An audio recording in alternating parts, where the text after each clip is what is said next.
Congress party, we are saying that our Honorable Prime Minister should come out and speak on this issue. In Andhra Pradesh, we want the Chief Minister also should come out and speak on this issue.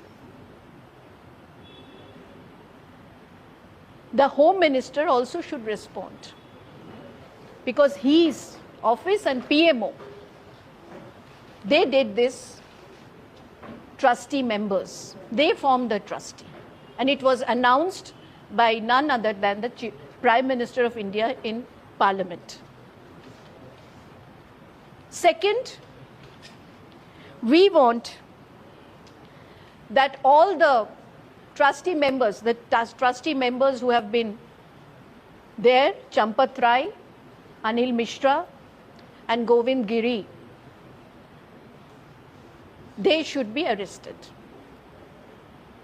because they are not transparent.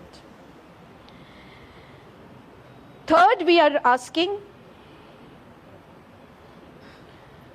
that if they are not arrested, then whether the central government and the UP government, they are protecting these guilties. This is our third question. And is whether the union government is afraid that the truth will come out of their projected political issue or their projected political temple of Ram Mandir. So these are our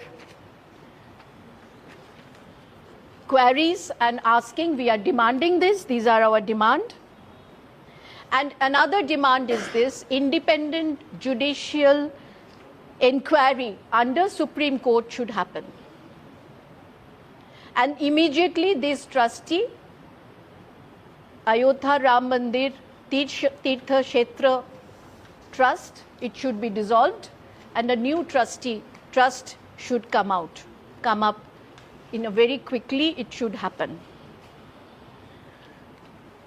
Complete forensic audit should happen on the offerings which is coming from the people of India. That also we are demanding. But the first and foremost demand that when UP government, now UP Chief Minister is also, it's a BJP government, he is also saying that I don't know anything about this because UP election is coming. And he is completely washing his hand and saying that I don't know anything about it. When his principal secretary, the additional chief secretary of UP government, is one of the ex officio of this trust. And these people have resigned, 2 persons. Second, SIT was formed by the UP government. A SIT report came, and then the junior staffs were arrested, and then what happened? The report was given to that ex officio, Prasad. So it is moving inside the same trustee people. So how can we say that it is clear and transparent? How can we say that it is coming from a very genuine way? It is not. It is again politicalized. Within the trustee, these things are coming. So it is very clear that there is a chanda chori in Ram Mandir. It's a huge amount, and they are playing with the faith of the people of India. So we raise this question, and we want immediate arrest, and one judicial inquiry should be set up. And third, the Prime Minister and the Home Minister should respond, and also the Chief Minister of Andhra Pradesh should respond to this issue. Thank you so much. आज बहुत ही दुखी मन से, और मैं नहीं, इस देश के करोड़ों सनातन धर्म पर आस्था रखने वाले साथी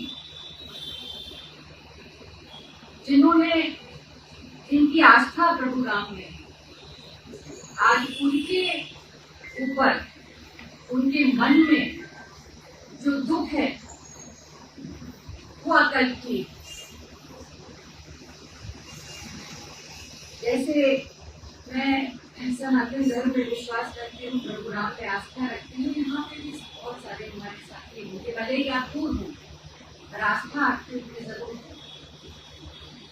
मैं आपको कुछ तथ्य जरूर बताना कि क्यों आज ये विवाद, इसकी शुरुआत कैसे, ये कोई एक दिन में या एक रात में ये विवाद नहीं उत्पन्न हुआ, ये घोटाला एक दिन का नहीं। जब से ये मंदिर निर्माण की बात आई और मैं स्पष्ट थी कि भारतीय जनता पार्टी ने इस मंदिर को नहीं बनाया, इस मंदिर का निर्माण सर्वोच्च न्यायालय के निर्णय के बाद, और सर्वोच्च न्यायालय ने उसी आदेश में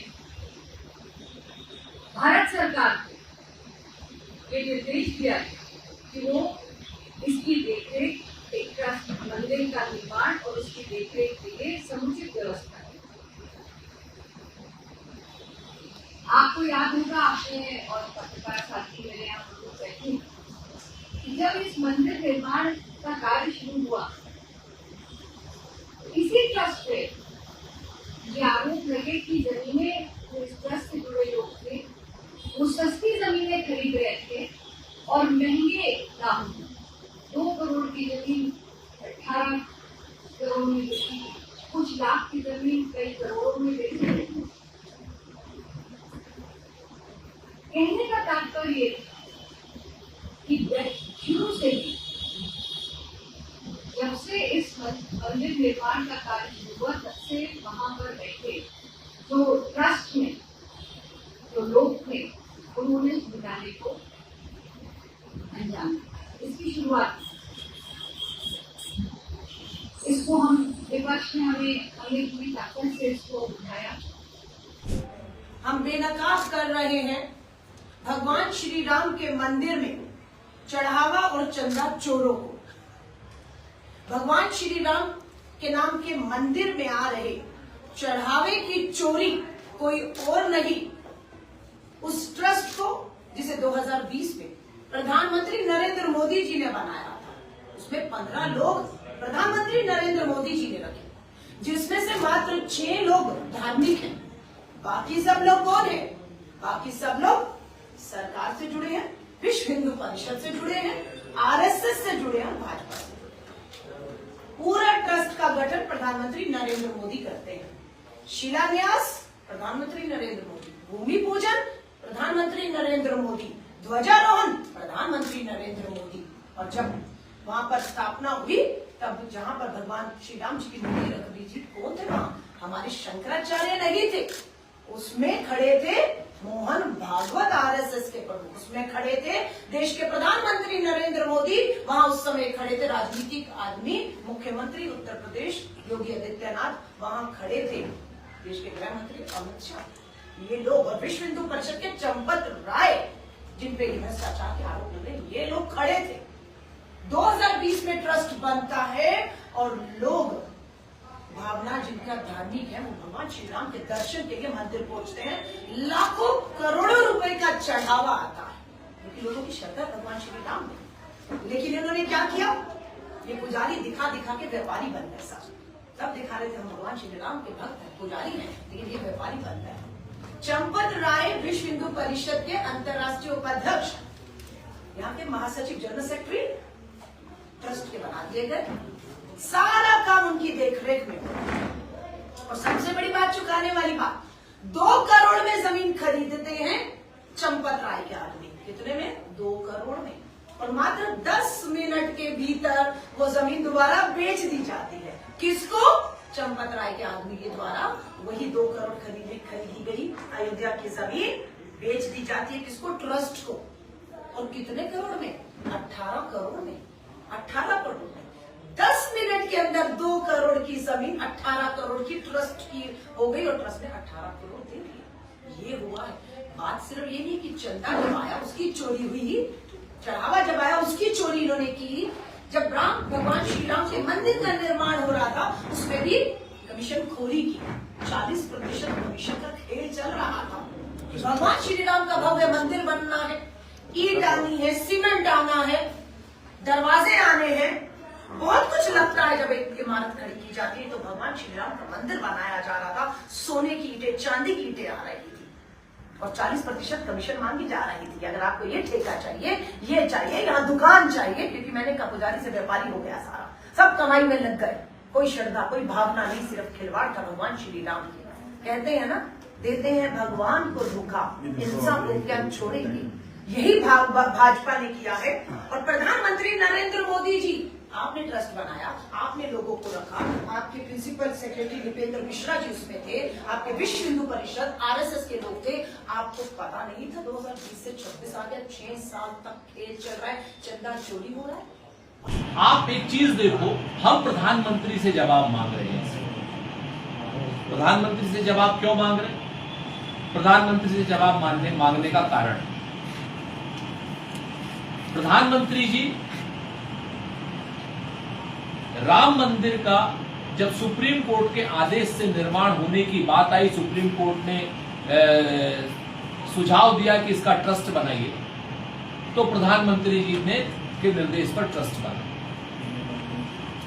1 रुपया सरकार ने दिया, यानी सरकार का 1 रुपया ट्रस्ट में पहले आया, मोदी जी का रुपया पहले आया। उसके बाद मोदी जी ने ट्रस्टी बनाए।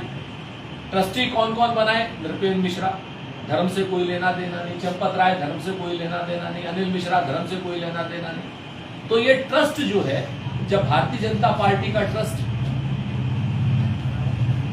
ट्रस्ट में सारे ट्रस्टी या तो संघ के लोग या भारतीय जनता पार्टी के लोग या विश्व हिंदू परिषद के लोग, ट्रस्ट में जो गिनने वाले लोग इन्हीं के नातेदार रिश्तेदार, कहते हैं भारतीय जनता पार्टी परिवारवाद में भरोसा नहीं रखते, सारे इनके खानदानी ट्रस्टी हो गए। कोषाध्यक्ष संघ का आदमी गोविंद देवगिरी। तो जब उसके बाद शिलान्यास प्रधानमंत्री जी ने किया, प्राण प्रतिष्ठा जिसमें 113 करोड़ रुपए प्रधानमंत्री जी ने खर्च किए, प्रधानमंत्री जी ने किया, किसी और को सामने नहीं आने दिया। उसके बाद आप आइए धर्म ध्वजा का अवरोहण, जिसमें 10 करोड़ रुपए से ऊपर खर्च किए, वो प्रधानमंत्री जी ने किया।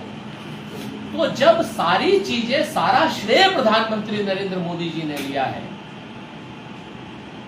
तो ताली जब मोदी जी को मिलेगी तो चोरी की जो गाली है वो किसको मिलेगी? किसी और को तो मिलेगी।